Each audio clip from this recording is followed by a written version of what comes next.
Welcome to Hill TV. If it's happening at Hill, we have it.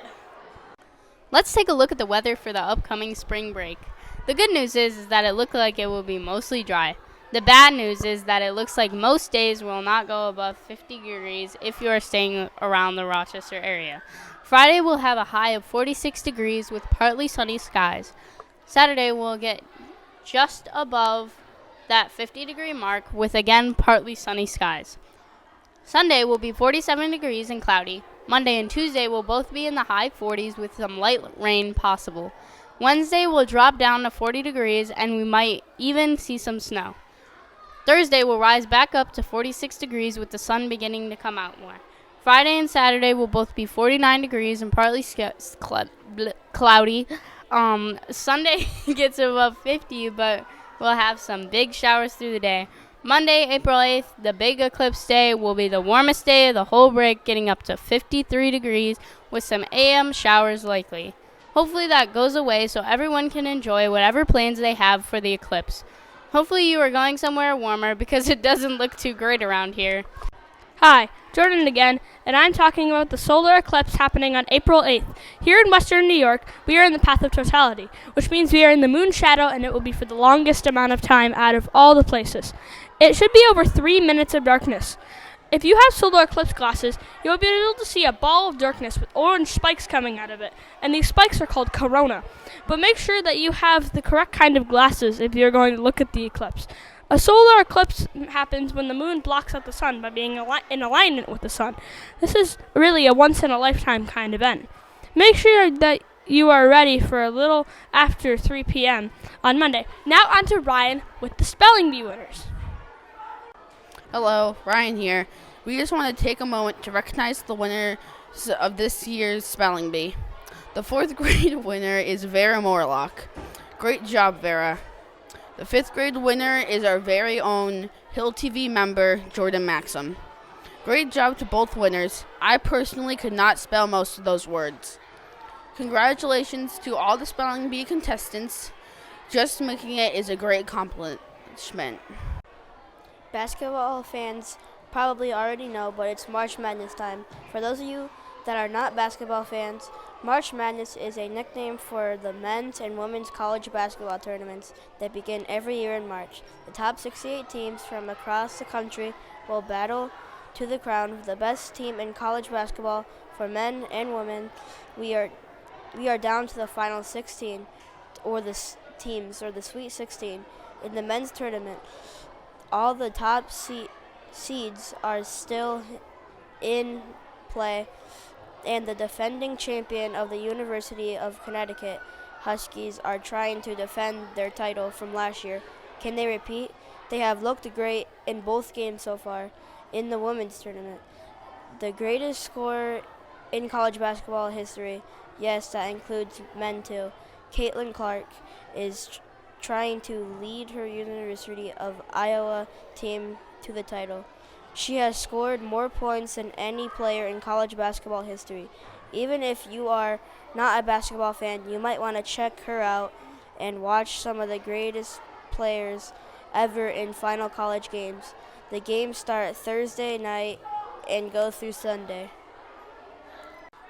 We have a couple of recent Golden Stand winners to recognize. First up is Max Guitar. Mrs. Pompili says that Max has been consistent and responsible with his band and lesson attendance this year. Mr. McArdle noted that he comes to lessons prepared and ready to learn. Maxim is a great role model in band. Great job, Max.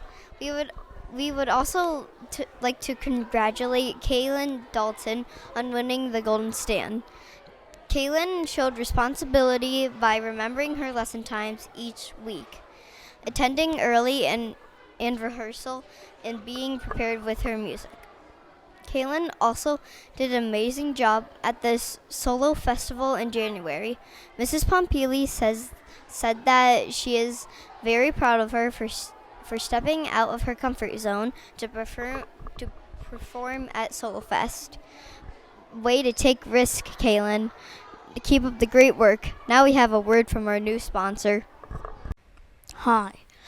At Hill School, we all need to memorize our multiplication facts. I know, sometimes I need extra help too. Shh, don't tell your teachers. We have pencils that have the facts you need on them. Come to the school store before we sell out. See you soon. And we're here to talk about an amazing animal. It's the eye. The eye lives in Madagascar and is a type of lemur. The eyes are nocturnal and eat larvae and grubs. Reminds me of the Lion King. The way they do this is they stick their long fingers in the tree to dig them out. Their long fingers really come in handy when trying to dig through fallen trees and dirt for bugs.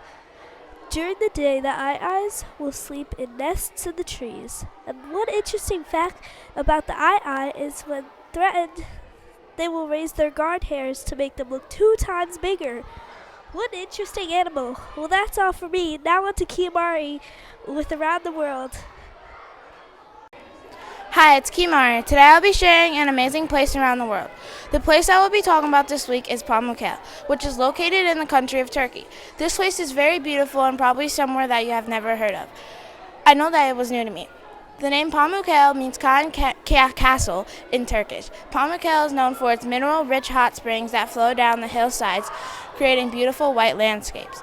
It looks like it is snow-covered, but is really snow-white limestone shaped over years by the calcite-rich water. Pamukkale is also home to the impressively preserved ruins of the ancient Roman small city Hierapolis, where you can bathe like an emperor among the sunken centuries-old columns.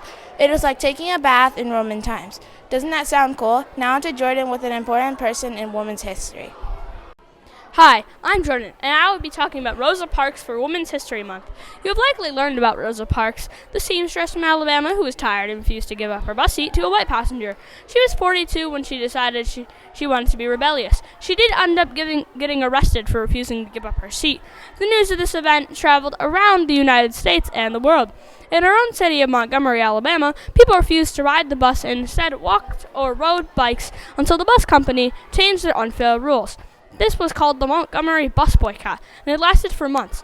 Change usually did not come quickly, but eventually did lead to some improvement in the treatment of black Americans. I didn't know that Rosa Parks never had children. Did you? I bet they would be proud if she did. Hi, Hill School.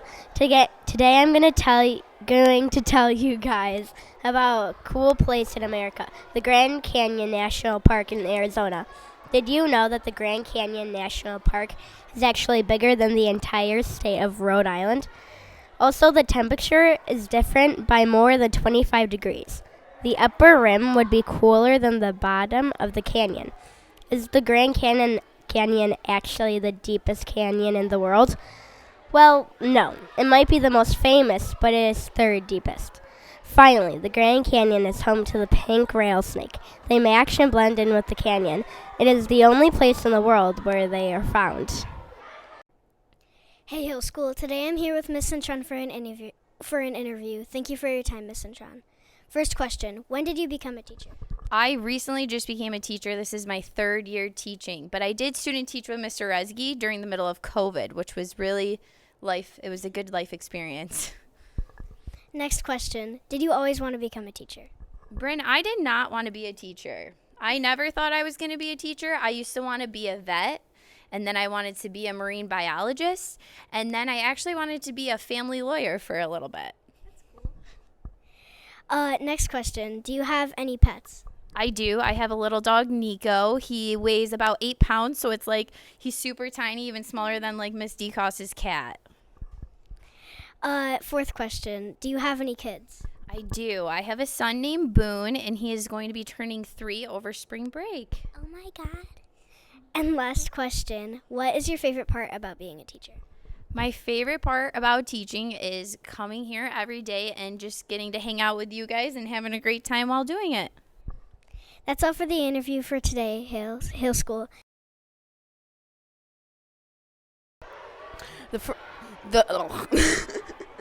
Drop back up. Wednesday, drop back up. Is